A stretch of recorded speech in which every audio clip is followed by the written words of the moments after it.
In a continuation of my presentation in Explaining Rituals Part 1, what you are about to hear will be denied by the vast majority of people because it challenges their perception of reality too much, and most will simply call it the talk of a crazy person because it so stretches their mundane first cognition view of perceived reality. As with many of our presentations, some people are liable to become fearful over the information presented, but generating fear is not our objective. Informing our viewers is and always has been our primary objective.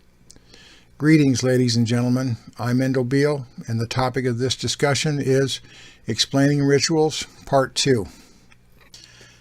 Before getting into the meat of this discussion, some explanations are necessary for a better understanding of what Gemma and I are seeking to educate our listeners about. Oftentimes you will hear us use the word magic or energy manipulation, or we use the terms programs or programming. What you need to understand is that all of these words and terms are interchangeable from the standpoint of our perception. Every bit of magic, as it was known in the ancient world and in modern esoteric traditions, is nothing more than one who is adept in programming energies to do certain things.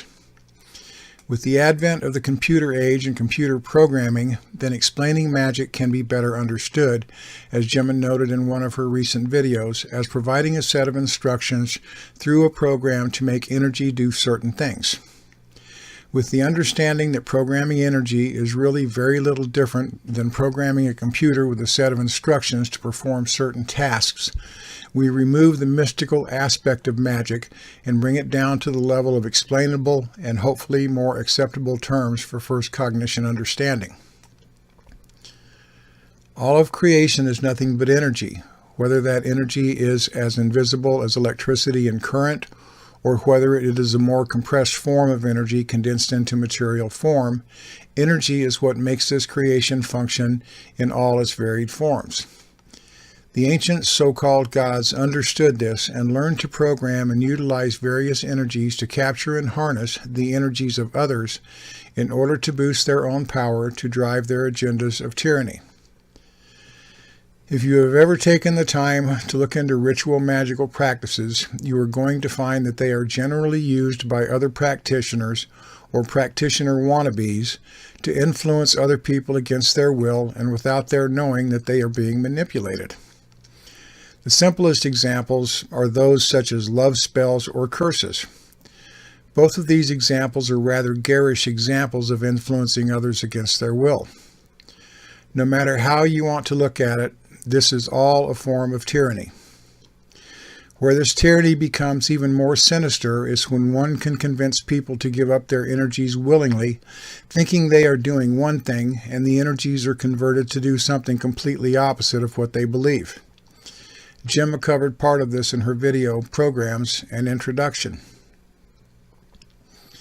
Every religion on this planet today has its origins with the ancient Anunnaki offworlders who posed as gods to their human cattle. The first humans that were introduced to energetic manipulation were their priests who managed their temples.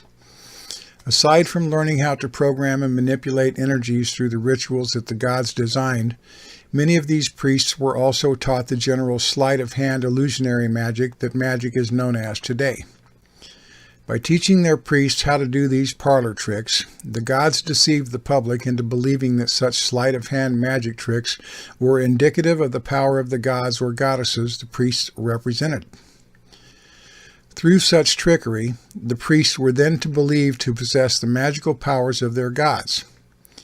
You see, ladies and gentlemen, it has all been a cognitive scam from the start, preying on the ignorance and gullibility of a mostly illiterate, ignorant, and superstitious populace.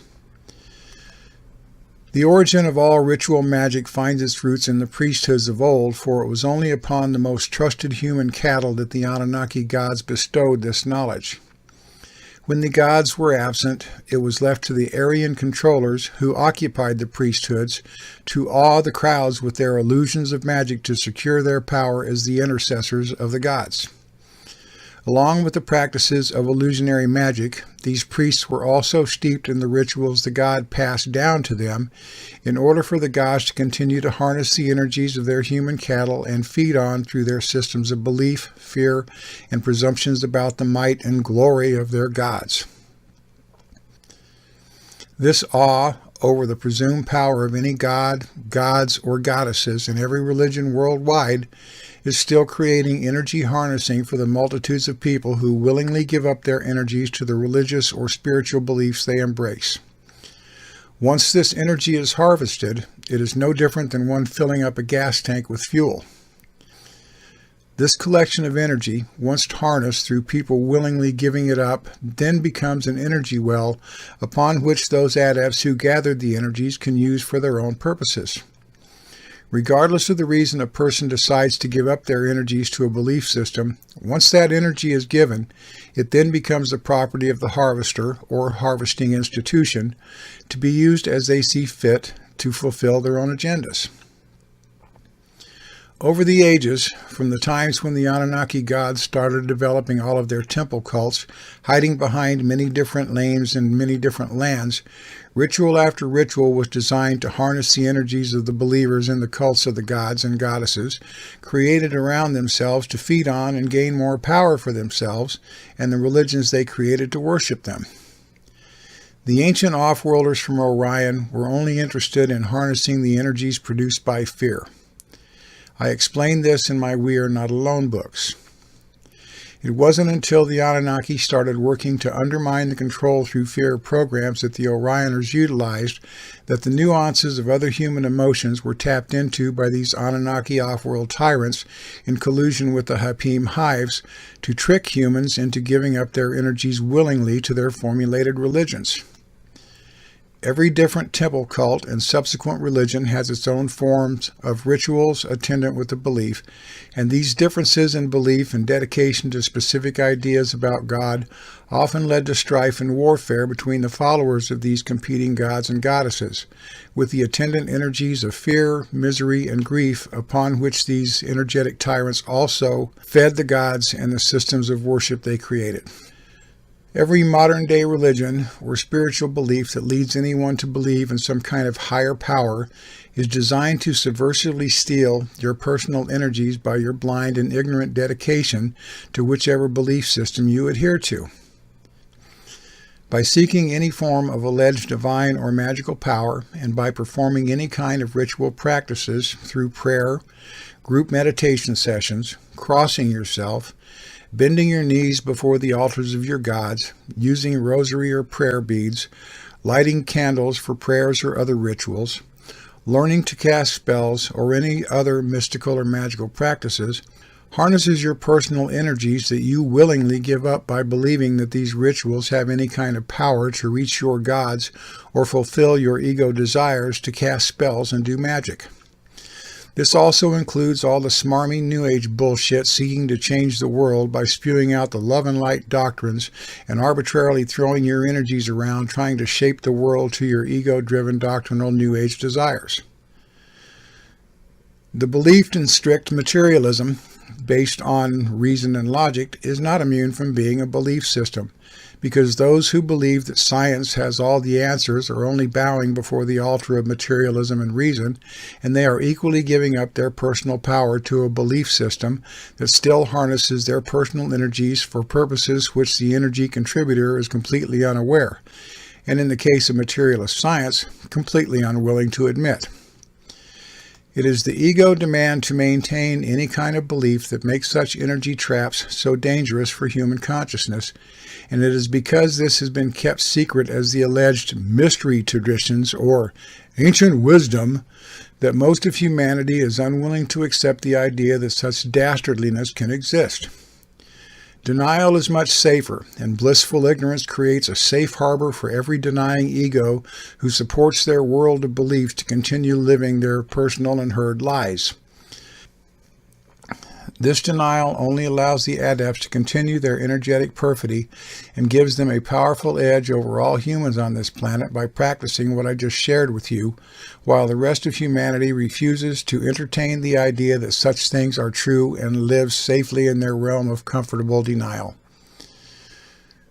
We have stated in other videos that one must detach from the first cognition world and stop feeding that world of illusionary beliefs.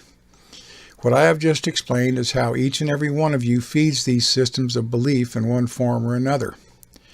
No matter what hopeful belief you may harbor, from materialist scientism to the wildest mystical or magical fantasies, you are feeding the first cognition world and keeping it alive by feeding your personal power and energies into these systems by believing in them. So long as one person is feeding that energetic reality, it will continue to exist. When one can see these things for what they are and extricate themselves from the world of hope and fear belief structures entirely, that world will no longer have any control over your consciousness, and one becomes cognitively detached and no longer feeds that system of false reality. When enough people decide to stop feeding this beast through their belief in and adherence to ritual practices, then this first cognition beast will finally die of starvation, because there will be no one left to feed the hollow illusions that are its reality. Humanity's hopes and fears are what keeps this cognitive system of illusion firmly in place. So long as you are trapped on this hope and fear hamster wheel snare for your consciousness, you will continue to feed the system that perpetuates itself on those hopes and fears, the first cognition reality. I could probably go on and hammer this subject into the ground, but I think there is more than enough information presented here to provide our viewers and subscribers with what they need to figure out the rest of the details on their own. I'd like to thank all of those who take the time to listen and work to expand themselves to move beyond the constraints of their perceived first cognition reality. Until next time, I'm Endall Beall, inviting you to stay the course and don't give up on yourself.